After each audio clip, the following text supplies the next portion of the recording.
శ్రీకృష్ణ పరబ్రహ్మణే నమః.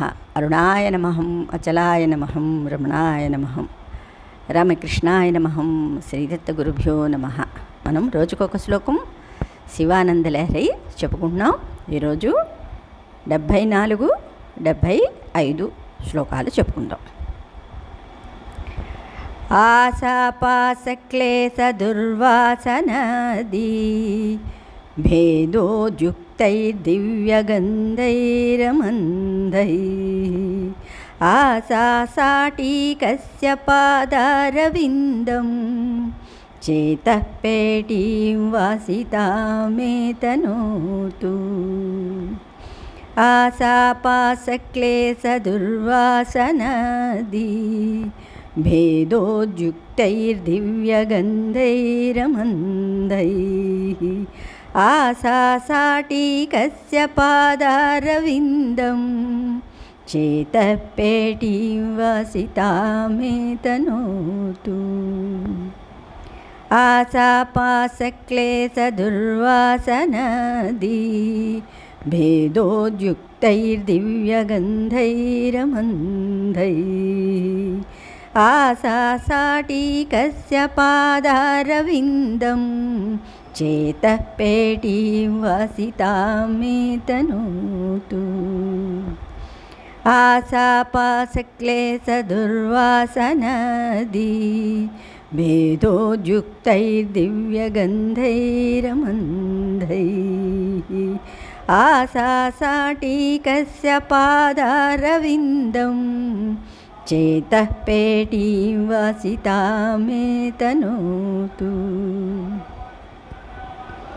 ఇక్కడ శంకరులు చక్కటి శ్లోకాన్ని మనకు అందించారు. ఏంటంటే ఆశాసాటీకస్య అంటే దిగంబరుడైన ఈశ్వరుని యొక్క పాదారవిందం అంటే పాదపద్మము, మే అంటే నా యొక్క, చేత పేటీం అంటే చిత్తమను పెట్టెను, ఆశాపాస పాసము వలె బంధకమైన ఆశయు, క్లేశ అంటే పంచక్లేశములనిడి, దుర్వాసనాది చెడ్డ సంస్కారము అంటే దుర్గంధములను, భేద భేదించుటయందు, ఉద్యుక్తై ప్రవృత్తములైన, అమందై కొలదిగాని, దివ్యగంధై దివ్యమైన పరిమళముల చేత, వాసితాం సువాసన గల దానిగా, తనోతు చేయుగాక అన్నారు. ఇక్కడ ఏంటండి, నామస్మరణ చేస్తూ ఉంటే మనలో ఉన్న దుర్గంధం ఏమిటా దుర్గంధం? షడ్భావ వికారాలు, అవునా? కామము, క్రోధము, లోభము, మదము, మాత్సర్యము ఇవన్నీ ఉన్నాయి కదా. ఇవన్నీ కూడా దుర్గంధాలే. సరే, అయితే ఇలాంటివన్నీ కూడా ఎప్పుడు తొలగిపోతాయి అంటే పరమాత్మ యొక్క పాదపద్మాన్ని హృదయం అనే పెట్టిలో భద్రంగా ఇంకేది కూడా అందులో చొరబడకుండా, అవునా, గట్టి తాళం పెట్టేయాలన్నమాట. అప్పుడు అందులోంచి పరిమళం బయటికి వస్తుందన్నమాట. ఏమిటా పరిమళము? ఈ దుర్వాసన లేకపోతే పరిమళే కదా. మంచి మంచి పుష్పాలు లోపల ఉంచుకున్నాం కదా, దాన్ని అష్టపుష్పాలు అంటారు కదా, అలా అన్నమాట. అంటే దిగంబరుడగు పరమేశ్వరుని యొక్క పాదపద్మము నా మనప్పేటిక ఎందుకల ఆశాపాసములు, పంచక్లేశములు మొదలగు దుర్వాసనల నడంచి దివ్యమైన సువాసనలతో నింపుగాక అన్నారు. ఇక్కడ పాయసం ఎంత మధురంగా రుచిగా ఉన్నా అది ఉన్న పాత్ర మకిలిగా ఉంటే ఆ పాయసం త్రాగినందువల్ల వచ్చేది ఏమిటి? అనారోగ్యమే కానీ ఆనందం కాదు. అందుకనే పాత్ర శుద్ధి లేని అది దానమేలా అన్నారు కదా. అంటే ఆ పాయసం త్రాగినందువల్ల వచ్చేది అనారోగ్యమే కానీ ఆనందం కదా. అలాగే హృదయం నిండా దుష్ట సంస్కార దుర్వాసనలు, ఆశాపాసాది క్లేశాలు నిండి ఉంటే మునీశ్వరులకైనా ముక్తి రాదు. ముందు ప్రక్షాళన కావలసినవి ఇవి. అంటే ఇవి కానీ బాహ్యాంగ శుద్ధి కాదు అన్నారు. అందుకనే మనశ్శుద్ధి ముందు కావాలి. ఎన్ని రుద్రాక్షలు వేసుకున్నా, ఎన్ని భస్మాలు ధరించినా, అవునా, మనశ్శుద్ధి లేకపోతే ఇవేవి కూడా పనికిరావు. ఎందుకంటే పరమాత్మ వీటిని ఏమీ కూడా ఇష్టపడరు. ఇవన్నీ ఏమిటి? ఇవన్నీ జడమైన శరీరానికి ఇవన్నీ అలంకరిస్తున్నాం. అలంకారప్రాయమే ఇది. ఎప్పుడైతే మనస్ఫూర్తిగా పరమాత్మ ఇందులో ఉన్నారు అనే ఒక లక్ష్యంతో నువ్వు వాటినని ధరించావనుకో, అప్పుడు పరమాత్మ కరుణిస్తారు. అంతేగాని బాహ్యానికి ఇవన్నీ చూపిస్తూ అంతరంగంలో కామక్రోధ లోభ మద మాత్సర్యాలు ఉన్నాయనుకోండి, మరి అప్పుడు పరమాత్మకి తెలీదా? వేషం చూస్తారా ఆయన? కాదు కదా. లోపల ఉన్న భావాలన్నీ కూడా ఆయనకి సర్వాంతర్యామి. ఆయనకి తెలియని విషయం అంటూ ఏమీ లేదు. నువ్వు ఏదో ఎవరూ చూడటం లేదని ఇతరుల్ని మోసం చేసినా, అవునా, వాళ్ళ మీద భావాల్ని, ఏ భావమైనా సరే ప్రకటించకపోయినా మనస్సులో అనుకున్నా ఆయనకు అన్నీ తెలుస్తాయన్నమాట. అందుకనే ఒక్కొక్కడు ఎంత పెద్దవాళ్ళు, ఎంత గొప్పవాళ్ళైనప్పటికీ పతనానికి దిగజారుతూ ఉంటారు. అంటే దీనికి ఒక జన్మ ఉంది అని మనం తెలిసినప్పుడు ఇవన్నీ కూడా మనం బాహ్యార్భాటాలు మనం చెయ్యము అన్నమాట. అది ముక్తి. అదే మునీశ్వరులకైనా ముక్తి రాదన్నారు కదా. ముందు ప్రక్షాళన కావలసినవి ఇవి, కానీ బాహ్యాంగ శుద్ధి కాదు. ఈ దుష్ట సంస్కార దుర్వాసనలను సమూలంగా పోగొట్టి సుసంస్కార సువాసనలతో హృదయం నింపబడాలంటే ఆ హృదయంలో ఆ దుర్వాసనలను పోగొట్టగల సామర్థ్యం ఉన్న పవిత్రమైన పరిమళాలను వెదజల్లే వస్తువు ఏదైనా ఉండాలి కదా. మరి అవునా, పక్కన దుర్వాసన ఉండి ఇక్కడ పరిమళం ఉంటే లాభం లేదు. మళ్ళీ దుర్వాసనని తొలగించి దాని ఇంకా కొంచెం అక్కడ దాని వాసన ఇంకా నిక్షిప్తమై ఉంటుందన్నమాట. ఏ విధంగా అయితే కొంగుకి ఇంగువ కట్టి తీసేసినా సరే దాని వాసన ఎలా ఉంటుందో అలాగా అక్కడ ఉండాలి. అంటే అక్కడ పరిమళం చెందే ఒక వస్తువులు అక్కడ పెట్టాలి. అవునా, ఆ దుర్వాసనని సమూలంగా నిర్మూలించాలి అంటే పరిమళించే ఒక పుష్పాన్ని అక్కడ పెట్టాలన్నమాట. అది హృదయంలో ఆ దుర్వాసనలు పోగొట్టగల సామర్థ్యం ఉన్న పవిత్రమైన పరిమళాల వెదజల్లే వస్తువు ఏదైనా ఉంచాలి. శంకరులు శీఘ్రమే ఆచరణయోగ్యమైన ఒక చక్కని సలహా ఇక్కడ ఇస్తున్నారు. ఏమిటది? హృదయం అనే పెట్టిలో దిక్కులే వస్త్రాలుగా కలిగిన పరమేశ్వరుని యొక్క పాదార విందాన్ని ఎడబాయకుండా ఉండేటట్లు చూడమంటున్నారు.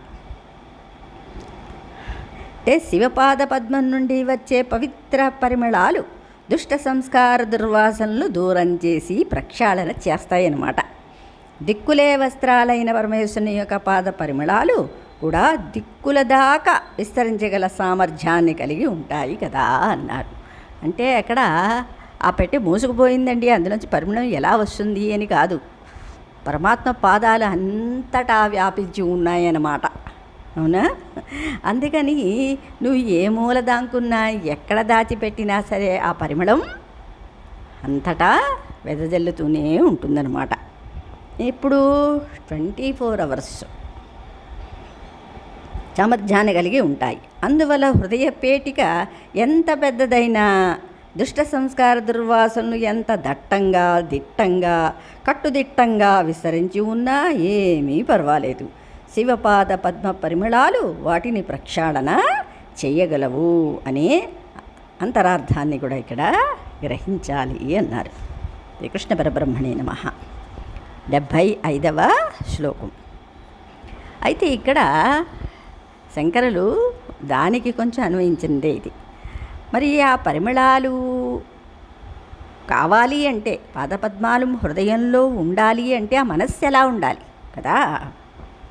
కళ్యాణినం సరసచిత్రగతిం సవేగం సర్వేంగితజ్ఞమనఘం ధ్రువలక్షణాఢ్యం చేతస్తురంగమధిరుహ్య చరస్మరారే నేతః సమస్త జగతాం వృషభాదిరూఢ.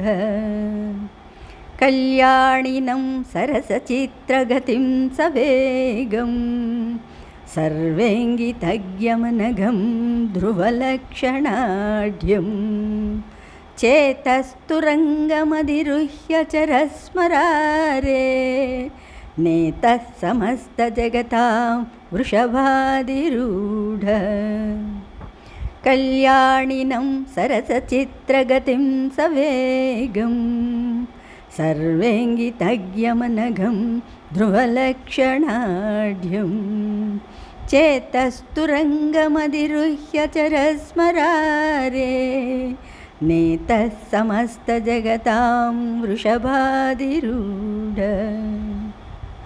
అయితే ఇక్కడ తన మనస్సు అనే చిత్తం ఎలా ఉందో, పరమేశ్వరుడు ఇవ్వడానికి కూడా నీ మనస్సు పవిత్రంగా ఉండాలి కదా, దానిలో ఏ ఏ లక్షణాలు ఉండాలో ఇక్కడ శంకరులు చెప్తున్నారన్నమాట.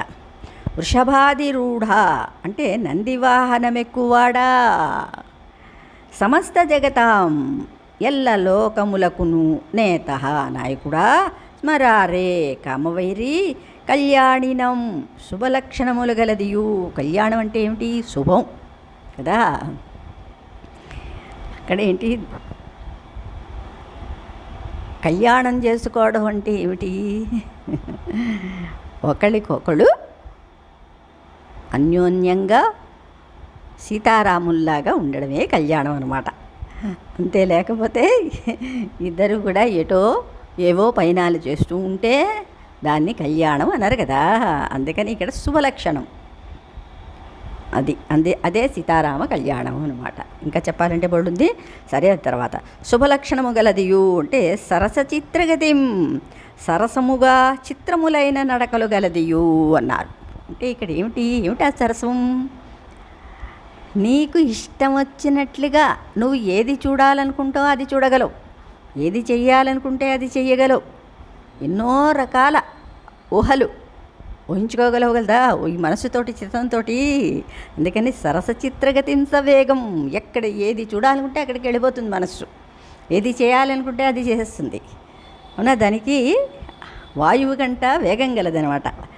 గలతి సవేగం అన్నారు. వేగంతో కూడినదియు సర్వేంగితజ్ఞం అంటే అందరి ఇంగితములు ఎరింగినదియు. ఈ మనస్సు ఏంటండి, అందరినీ కూడా చదివేస్తుంది కదా. అవునా? వాళ్ళు ఇలాంటి వాళ్ళు, వీళ్ళు అలాంటి వాళ్ళు, వాళ్ళు మంచివాళ్ళు, వీళ్ళు చెడ్డవాళ్ళు, ఇదే దీనికి కాలక్షేపం అన్నమాట. అందుకని వాళ్ళ మనస్సుల్లో ఏముందో పసిగట్టగలిగే శక్తి చిత్తానికి ఉందన్నమాట. మానసికంగానే వెళ్ళక్కలేదు, బాహ్య రూపాన్ని చూసి కూడా కొందరిని మనం చెప్పగలం ఎటువంటి వారు. అవునా? అంటే మనం అంటే ఇక్కడ చిత్తం అన్నమాట. ఇంకితమున రింగినదియు అనఘం నిర్దిష్టమైనదియు ధ్రువలక్షణాఢ్యం స్థిరమైన చిహ్నములు గలదియు నగు చేతస్తురంగం చిత్తమను గుర్రమును ఆరుహ్య ఎక్కి చర సంచరింపుము అన్నారు.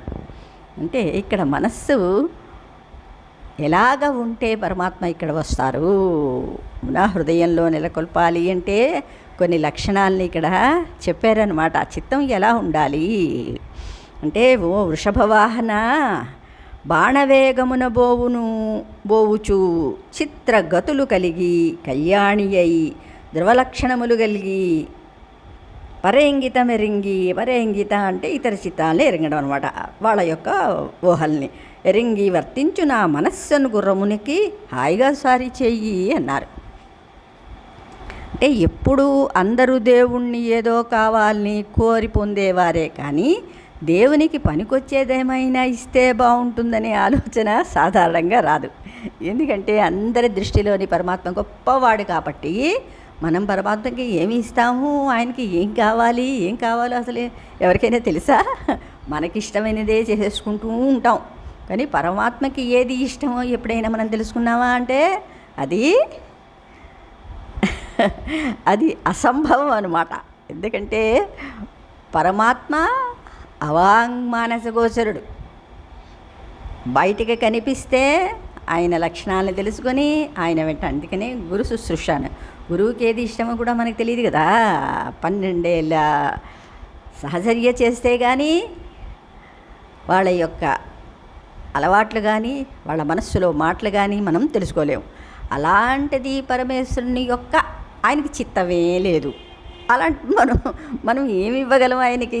చిత్తం అనేది ఉంటే అందులో ఏం కావాలో ఏం అక్కర్లేదో ఏవో నడుస్తూ ఉంటాయి. అసలు పరమాత్మకి మనస్సే లేదు. అలాంటప్పుడు ఆయనకి ఏం కావాలో మనకెలా తెలుస్తుందండి? అందుకని మనకి ఇష్టం వచ్చినవన్నీ మనం పరమాత్మ పేరుతోటి చేసేసుకుంటూ ఉంటాం అన్నమాట. అవునా? పనికొచ్చేదేమన్నా ఇస్తే బాగుంటుందనే ఆలోచన సాధారణంగా రాదు. అయితే ఆయనకు మనమిచ్చేపాటి వాళ్ళమా? అయినా విశ్వ సామ్రాజ్య సార్వభౌముడైన ఆయనకు ఇవ్వగలిగేది మన దగ్గర ఏముంటుంది అని కూడా అనుకుంటూ ఉంటాం. కానీ శంకర భగవత్పాదులు ధైర్యం చేసి ఎంతో భక్తితో వినయంతో చనువుతో శివుణ్ణి అడిగి తాను ఇచ్చేదాన్ని స్వీకరించేటట్లుగా ఒప్పించారు. ఆయన అభ్యర్థనని ఇక్కడ చదవండి అన్నారు. అవునా? తెలుసుకోండి. విశ్వేశ్వర, అవడానికి నువ్వు విశ్వ సామ్రాజ్యాధిపతివే. విశ్వంలో ఎక్కడికైనా ఎప్పుడైనా ఆలస్యం చేయలేకుండా వెంటనే వెళ్ళాలంటే ఎలా వెళ్ళగలవయ్యా? ఎద్దు ఉన్నది కదా అంటే అదేం ఎద్దయ్యా? ఎప్పటి కాలం నాడిది ఆ ఎద్దు. అవునా? ఎప్పటి నుంచో మనం అంటే కాలం పుట్టిన దగ్గర నుంచి అనుకోవచ్చు. శంకర్నికి ఎద్దు ఒకటే. ఆయన మార్చుకున్నారా లేదా మనకేమైనా తెలుసా? లేదు. కానీ మన ఆలోచనలు ఏంటి? మనం కూడా శంకర్లు పరమాత్మ ఎంత సనాతనమో జీవుడు కూడా అంత సనాతనమే. అందుకని ఈయన కూడా అలాగే ఆలోచిస్తున్నాడు. ఎంత కాలం నుంచి ఉందో పాపం, దానికి కూడా వయసు అయిపోతుంది కదయ్యా, కాస్త మార్చు అని ఇక్కడ చెప్తున్నారన్నమాట. అవునా? ఎందుకంటే మన బుద్ధి అలాంటిది కదా, మన మనస్సు ఎప్పుడు మార్పును కోరుకుంటూ ఉంటుంది. 4 ఏళ్ళు ఏదైనా వాడేమంటే వెంటనే దాన్ని తీసేయాలి కదా. కానీ శంకరులు అన్నిటిలోని కూడా సత్యాన్ని చూసేవారు. పరమాత్మ సత్యం ఉంది, అది ఎప్పటికది నశించదనమాట. నశించలేని వస్తువు పరమాత్మ. అందుకని ఆయన అంతటా వ్యాపించి ఉన్నారు కాబట్టి ఆయనకి అది అవసరం లేదు. కానీ మన దృష్టిలో మనకి అన్నీ కూడా మారుతూ ఉంటాయి. అందుకని శంకర్లు ఇలాగా చిన్న చలోక్తి చేస్తున్నా అనమాట. అదే నిన్ను ఎక్కించుకొని తిప్పుతుందయ్యా అంటే చాలా ముసలిదైపోయింది కదా మరి అది. ఇదిగో చిన్నవాడినైనా నేను చెప్పే మాట విను. నువ్వు ఆ ఎద్దు గురించి ఇంక మర్చిపో. అసలు వదిలేవయ్యా ఎద్దుని. అసలు ఎద్దు వాహనం ఏమిటయ్యా? విష్ణువు లాంటి సాటి వాళ్ళని చూసైనా నేర్చుకో. ఎద్దు కంటే గుర్రం 1000 విధాల నయం కదా. దాన్ని మించి పరిగెత్తే సాధుమృగం ఏది చెప్పు? అయితే దాన్ని ఎక్కడ తెద్దాం అని ఎదురు ప్రశ్న వేయవద్దు. వేస్తావేమో. అవునా? నీకు ఇవ్వడానికి నా దగ్గర సిద్ధంగా ఉంది. అదే నా మనస్సనే గుర్రం అన్నారు. దీన్నెక్కి నీవు వెంటనే వెళ్ళాల్సిన ప్రదేశాలకు వెళ్ళి పనులు చక్కబెట్టుకో అన్నారు. నా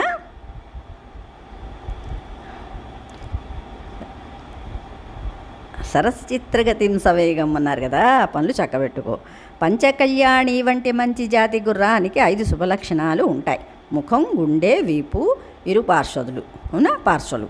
ఈ 5 మంచి చిహ్నాలు కలిగి ఉండాలి. తెలుసా? అంటే నా మనస్సుకు కూడా మంగళకరమైన లక్షణాలైన మంచిని వినడం. ఏమిటవి? మంచిని వినడం, మంచి చూడటం, మంచివి తినడం, మంచి వాటిని స్పృశించడం, మంచి వాటిని ఆఘ్రాణించడం లాంటి లక్షణాలు.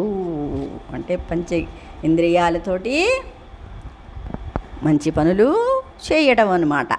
పంచ జ్ఞానేంద్రియాలు ఉన్నాయి. గుర్రానికి యజమాని మనసు తెలిసి ఉండాలి కదా అని అంటావేమో. ఒక్క నువ్వేమిటి, అందరి మనస్సులు తెలికి నడుచుకుంటుంది. నువ్వంటే ఎంతో భక్తి, గౌరవము కూడా కలిగినది. నువ్వు చెప్పినట్టల్లా వింటుంది. గుర్రం బాగా పరిగెట్టాలి కదా అంటావేమో. నా మనసు గుర్రం కన్నా వేగంగా, గాలి కన్నా కూడా వేగంగా పరిగెడుతుంది. ఫలానా చోటికి వెళ్ళాలి అని నువ్వు సంకల్పించడం ఆలస్యం, తక్షణం అక్కడుంటుంది. ధ్రువం అనే మంచి సుడి ఉండి గుర్రం దోషరహితంగా ఉండాలి కదా అని అంటావేమో. నా మనస్సు పాపరహితమైన శుభలక్షణాలను కలిగి ఉన్నది. నీ పరమైన భక్తి విషయంలో అన్నమాట. మంచి స్థైర్యము, విశ్వాసము, పట్టుదల కలిగినదే. మరి ఇంకెందుకు ఆలస్యం? గుర్రానికి ఉండాల్సిన శుభలక్షణాల కన్నా మిన్నగా లక్షణాలున్న నా మనస్సునే గుర్రంగా స్వీకరించి నీ పనులన్నీ వేగవంతంగా చక్కబెట్టుకో. అంటే వదలకుండా నిత్యం నా మనస్సులోనే నువ్వు విహరించు అని అర్థం అన్నమాట. ఇక్కడేంటి, మనస్సులో పరమాత్మ ఉండాలి అంటే మనస్సుకి కొన్ని లక్షణాలు ఉండాలి. అంటే పంచ జ్ఞానేంద్రియాలు కూడా మంచి విషయాల్ని స్వీకరిస్తూ ఉండాలి. పంచ జ్ఞానేంద్రియాలు నీకున్న ఈ మొహంలోనే ఉన్నాయి, శిరస్సులోనే. అందుకనే శిరస్సు ప్రధానం అన్నారు. ఈ శిరస్సుని ఇష్టం వచ్చినట్టుగా మనం వాడేసామనుకోండి, కళ్ళు, ముక్కు, నోరు, చెవులు, చర్మం అన్నీ ఇక్కడే ఉన్నాయి కదా. ఇంక వేరేదంతా బాడీ అన్నిటికీ శిరస్సే ముఖ్యం. తక్కిన ఈ మొండిన దగ్గర నుంచి ఇవి క్రియాకలాపాలు చేసేదన్నమాట. అవునా? సరే, శ్రీకృష్ణ పరబ్రహ్మణే నమః. ఇంతవరకు ఏదో నాకు తోచింది కొంచెం క్లుప్తంగా మనం ఇక్కడ మనకి శ్లోకాలు చాలా ముఖ్యమైనవి అన్నమాట. అవునా? ఎంత ఇవి తేనె కూడా ఇంత రుచిగా ఉండదేమో అని నా భావన. మీరు మరి ఏమంటారో నాకు తెలియదు. అక్కడ కూడా స్పందించాలి. స్పందన లేకపోతే నాకు కూడా స్పందన రాదు కదా. అందుకే అంటారు రసజ్ఞులయ్యి ఉండాలి అంటారు. రసజ్ఞత లేనిదే ఆ యొక్క కవిత కూడా వెలవెలబోతుందన్నమాట.